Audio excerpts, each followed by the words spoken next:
That's 2D's real name. We were deeply in love. I mean, I still do love him, but it was just that Murdoch. I mean, every time 2D's back was turned, he was like trying it on with me, and it kind of just ruined our relationship. And, you know, it was a real... Well, actually, it ruined a couple of my T-shirts as well, come to think of it. When I first met Murdoch, he told me he'd seen me in a magazine. He said he'd always fancied me. It was quality. He bought me loads of drinks. And asked me back to his place. OK, cool. I thought he'd live somewhere really flash, but it was just some old van in a car park. It was such a state. It's not funny. When I woke up in the morning, he was gone. So was my purse. He is disgusting. Last time we were talking about Mr. Harding and the problems he has with his wife. I think we made some progress, gentlemen. I can hear them. I can hear them coming out of that speaker up there. It sounds like the squeaking of an old man's knee joint. Be quiet, Mr. Hewlett. Only it's lower. Mr. Hewlett, you're disturbing the others.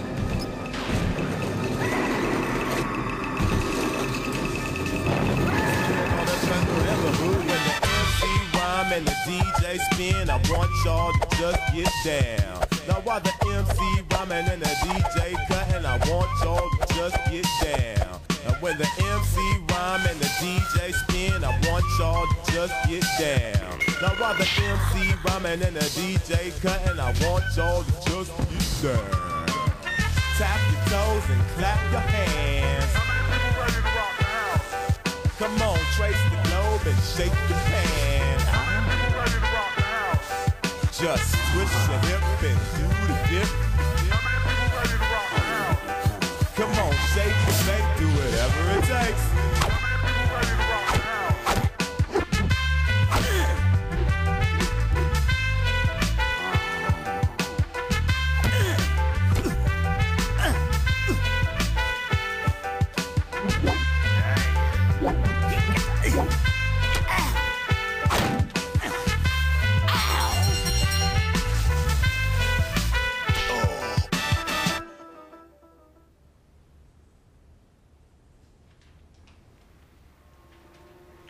Perhaps you'd like to begin by telling us how you first started drawing these characters and what the inspiration was for their personalities. Oh, inspiration for their personalities. Well, I suppose there's a bit of everything in there, really. Keith Richards. Probably a baddie from Scooby-Doo. A couple of stormtroopers. Peter Falk. Brian Harvey. Matthew Kelly. And Darth Vader. That's about it.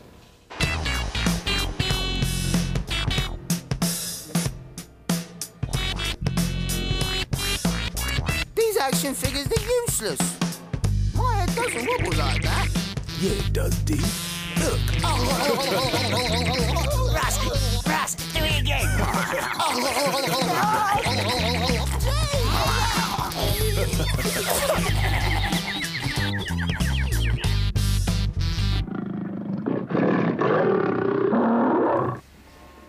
This is how multiple personality disorders start, gentlemen. I'm gonna stuff you full of pills now.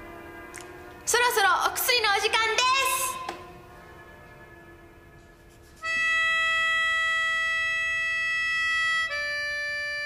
す。 It's a thin line that Jamie's walking. The influences he claims went into the characters are in fact just different parts of his own personality.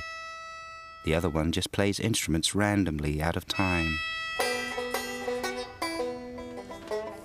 I think he's a freak and belongs in a circus. But unfortunately, there is not enough resources to keep them here. So it's back to the community for the pair of them. Released from hospital, Damon and Jaimee finally agreed to meet me. I intended to discover face-to-face exactly why the creation of an animated band had resulted in such mayhem. The interview was conducted at a secret location, and strangely, their identities disguised. It's really good to have caught up with you both. Why have you gone into hiding? Because we're sort of trying to phase ourselves out. I don't think we were ever supposed to be this thrust into the limelight with it. It's just sort of happened like that. Do you think the Gorillaz can survive without you two fronting it, though? Well, it's a whole group of people who are working on this. That there could be 50 silhouettes here. There's 2. That's the point, really. Were you trying to make a statement with the creation of the Gorillaz? What we're trying to do is replace order with chaos. What does that mean?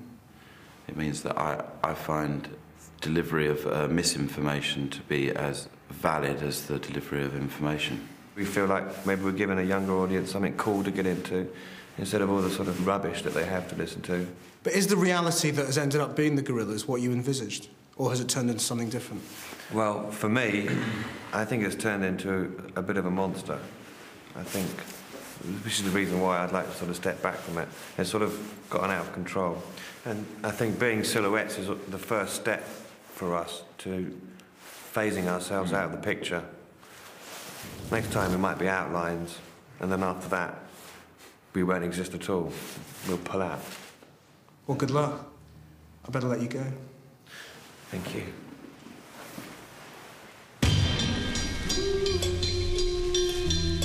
It remains to be seen whether Damon and Jaimee will be able to resist returning to the spotlight in the future. What's clear for now is that despite a series of misleading and frankly absurd testimonies, the 2 men are far from insane. They believe Gorillaz subverts manufactured mass-market music and allows them to pursue highly personal visions while enjoying mainstream success. Whether or not Gorillaz fans get that is hard to tell. For the time being, the answers, such as they are, lie with 2D, Murdoch, Noodle and Russell. So we're going on a dance,